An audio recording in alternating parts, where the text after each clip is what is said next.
from a bough. Branches disturbed by its takeoff clattered, clickety-clack, like teeth chattering, I thought. It was that cold. I wondered, not for the first time, why my piss-poor Scottish ancestors had immigrated here to plow the cold, stony soil of southern Ontario when they might just as well have gone around to sunny Australia.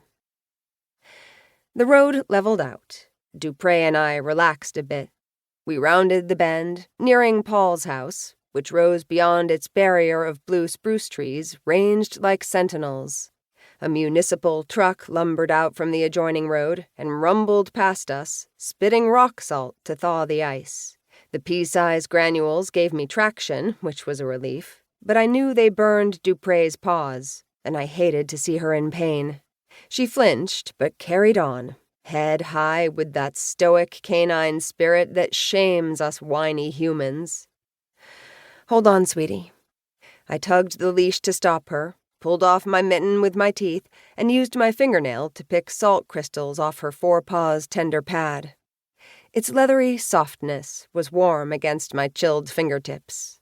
The faint sun glinted off the tag on her collar. My mind flashed back to the rough nylon rope, obscene, fluorescent yellow, tight around my sister's throat. Dupré suddenly whimpered as though in distress. A cut on her paw? No, her focus wasn't there, but on the evergreens screening Paul's property. She jerked forward, straining again against the leash. "Yeah, good idea. Let's wake him up." We reached the edge of Paul's property. The brittle mat of grass crunched underfoot like fragile glass. The house was oriented sideways to the road, with a wide back deck overlooking woods that led down to the river. I was heading for the front door, but Dupré's focus was on the rear. Barking in sudden alarm, she jerked against the leash, causing my boots to slip on the grass. In the slack moment of righting myself, I loosened my grip on the leash. Dupré bounded away, barking, heading for the undergrowth behind the deck. What had she seen? A deer? "Dupré, come back!" I couldn't let her take off into the woods, but I didn't want to shout again, waking Paul's neighbors. I hurried after her, hoping to snatch the trailing leash. She disappeared into the dark space beneath the deck, still barking. I followed her into the shadows cast by the wooden overhang. There was plenty of headroom. Paul was having the deck extended, and I smelled the damp, fresh wood overhead. The contractor's crew would be back after the weekend. I sidestepped the rubble of hunks of sawn, boards, and clumped sawdust. I reached Dupré. She was barking crazily, looking up. I followed her gaze, our breaths steaming in the cold air. At the far end of the deck, deep in the shadows, a dark shape hung, suspended. My breath snagged. A man. Upside down.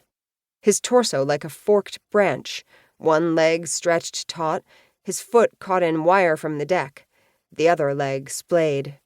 His arms hung down, still as death. Paul! I bolted toward him.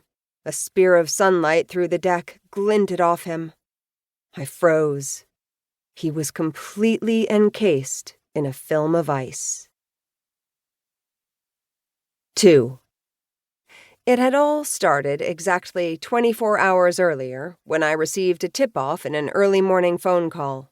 The tip would eventually lead me to Paul LeBlanc, very much alive then, but the twisty path took me first to the cries of frightened baby monkeys. I'd just come back from a dawn jog with Dupré. My phone chimed as soon as I walked in the door and let her off the leash. "Natalie, it's Cheryl. I just landed, and I've seen something." Cheryl Ainsworth was an Air Canada flight attendant who lived a few blocks from me and commuted to Toronto Pearson International. She told me she'd arrived from Johannesburg, South Africa, and spotted cages.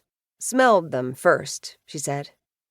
I'd met Cheryl 2 years ago when she walked into my office at All Creatures Great and Small to ask about our Forever Homes program, finding home.